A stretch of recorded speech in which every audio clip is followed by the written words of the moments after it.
ऐसी पवित्र भूमि है विश्वनाथ बाबा की। हमारे बीच में माननीय उत्तर प्रदेश शासन के मुख्यमंत्री श्री योगी आदित्यनाथ जी हमारे बीच में पधारे हैं और बहुत सनातन धर्म के लिए जो उन्होंने पताका फहराई है, वास्तवता है कि पूरे देश को दिखा दिया कि सनातन धर्म की एक झलक कैसी होती है। मैं माननीय जी से निवेदन करूंगा आपका आशीष वचन संपूर्ण लाखों शिव भक्तों तक पहुंचे, उसके लिए एक बार जोरदार ताली बजाकर आमंत्रित करते हैं।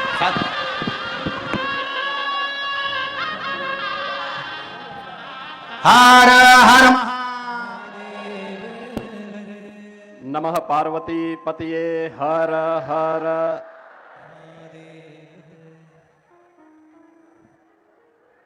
पवित्र व्यासपीठ पर विराजमान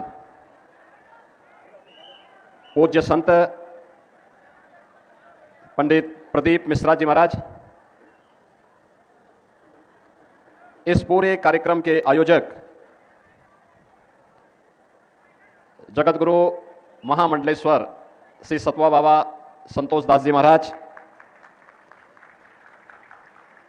हमारे सभी पूज्य संतजन, इस पावन कथा में उपस्थित सभी हमारे माननीय जनप्रतिनिधिगण और लाखों की संख्या में उपस्थित सभी श्रद्धालुजन, बाबा विश्वनाथ के इस पावन धरा पर और मां गंगा के इस पावन तट पर शिव महापुराण की इस पावन कथा को श्रवण का आनंद आप सबको प्राप्त हो रहा है। मैं सबसे पहले कथा व्यास पूज्य संत पंडित प्रदीप मिश्रा जी का आप सभी काशीवासियों की ओर से, प्रदेशवासियों की ओर से और श्रद्धालुजनों की ओर से हृदय से स्वागत करता हूं, उनका अभिनंदन करता हूं।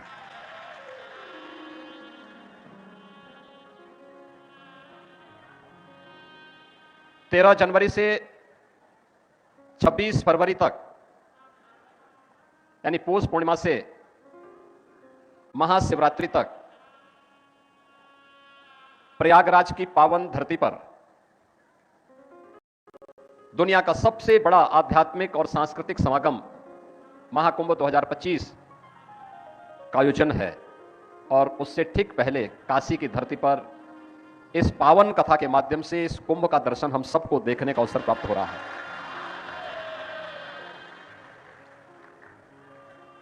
जिस अनुशासन के साथ और जिस श्रद्धा भाव के साथ आप सभी इस पावन कथा का श्रवण कर रहे हैं, तो मैं आप सबका भी सबसे पहले हृदय से अभिनंदन करता हूं।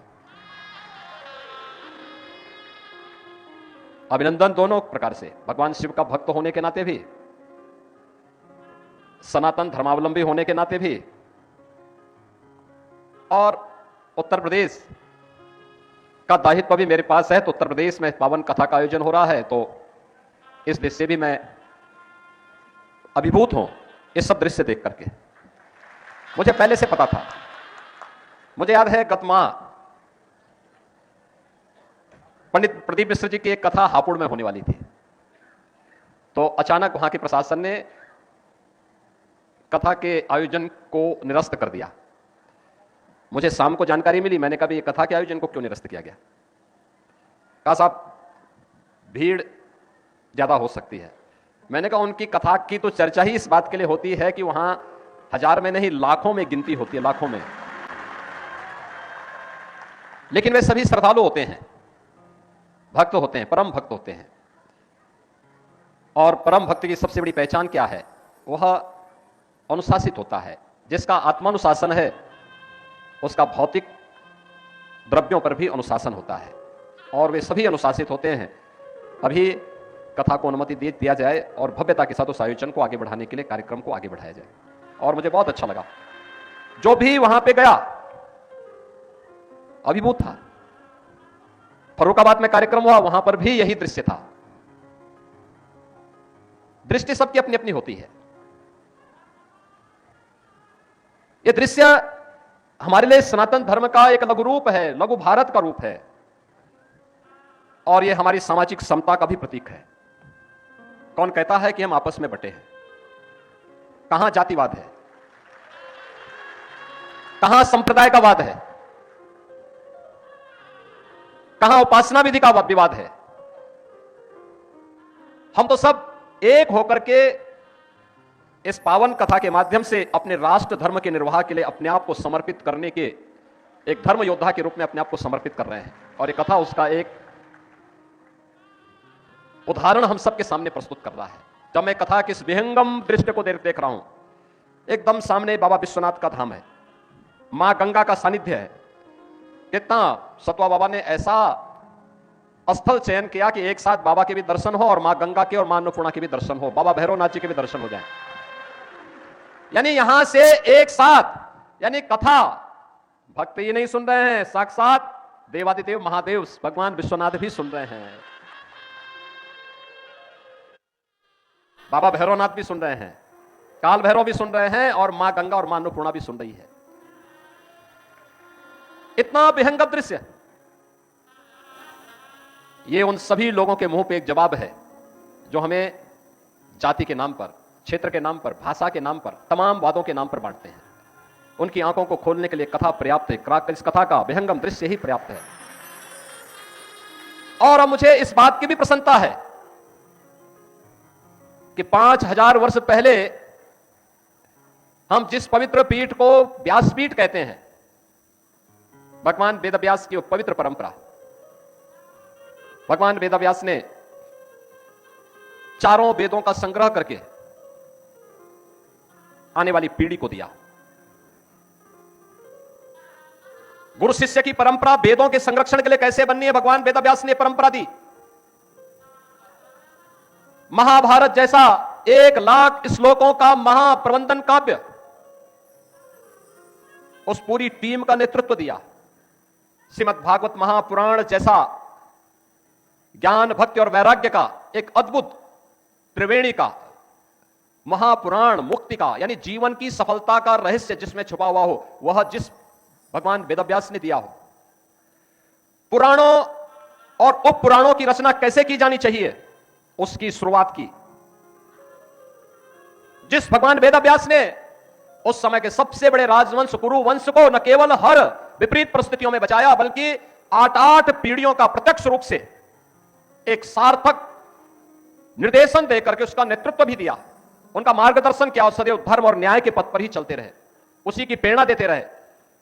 अंततः भगवान वेदव्यास को भी बोलना पड़ा था। उस समय की स्थिति कितनी तनावपूर्ण रही होगी, किस प्रकार की त्रासदीपूर्ण रही होगी, जब भगवान वेदव्यास को बोलना पड़ा था कि मैं दोनों हाथ उठा करके लोगों से चिल्ला चिल्ला के बोल रहा हूं कि धर्म का मार्ग का अनुसरण करो, क्योंकि धर्म से ही अर्थ और कामनाओं की सिद्धि हो सकती है। लेकिन मेरी कोई सुनता नहीं। लेकिन आपकी इस पावन कथा ने, महाराज आपकी इस पावन कथा ने यह साबित किया है कि नहीं, देश धर्म की बात को सुन रहा है और भगवान वेदव्यास का सम्मान कर रहा है। व्यासपीठ आप सभी को सचमुच, हमें इन पावन कथाओं के माध्यम से राष्ट्रीय एकता को संबल मिलता है, राष्ट्र धर्म को मजबूती मिलती है।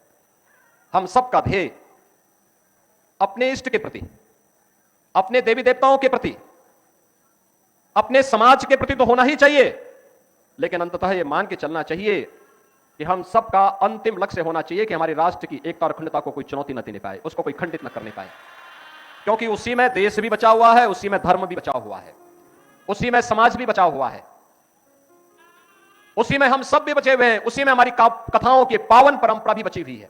और उस पावन कथा के श्रवण का आनंद आप सब ने लिया, आप ले रहे हैं, और वह भी काशी में। मैं इसके लिए सतवा बाबा को भी और उनकी पूरी टीम को भी हृदय से उनका भी अभिनंदन करता हूं। और मैं इस अवसर पर इस पूरी कथा के प्रति अपनी शुभकामनाएं देता हूं, और एक बार फिर से कथाव्यास पूज्य संत पंडित प्रदीप मिश्रा जी को हृदय से बधाई देता हूं, एक सफल आयोजन के लिए, सफल कार्यक्रम के लिए, इस सफल बृहद विहंगम दृश्य को, मां गंगा के तट पर इतना बृहद आयोजन इतने अनुशासित तरीके से यहां पर हो रहा है, इसके लिए मैं आपका हृदय से अभिनंदन करता हूं। और आपकी यह यात्रा सनातन धर्म के लिए, भारत के लिए इसी बृहद रूप में आगे बढ़ती रहे, इसके लिए हमारी शुभकामना है। उत्तर प्रदेश की पूरी शुभकामना आपके साथ में है। इस पूरे अभियान के प्रति मैं अपनी शुभकामनाएं देते हुए अपनी वाणी को यहीं पे विराम देता हूं। जय जय श्री राम, हर हर महादेव। हर लुटा दिया भंडार काशी कर दिया काशी वाले ने लुटा दिया भंडार काशी वाले ने कर दिया माला माल काशी वाले ने लुटा दिया हाँ लुटा दिया लुटा दिया लुटा दिया लुटा दिया हाँ लुटा दिया लुटा दिया लुटा दिया अरे लुटा दिया भंडार काशी वाले ने कर दिया माला माल काशी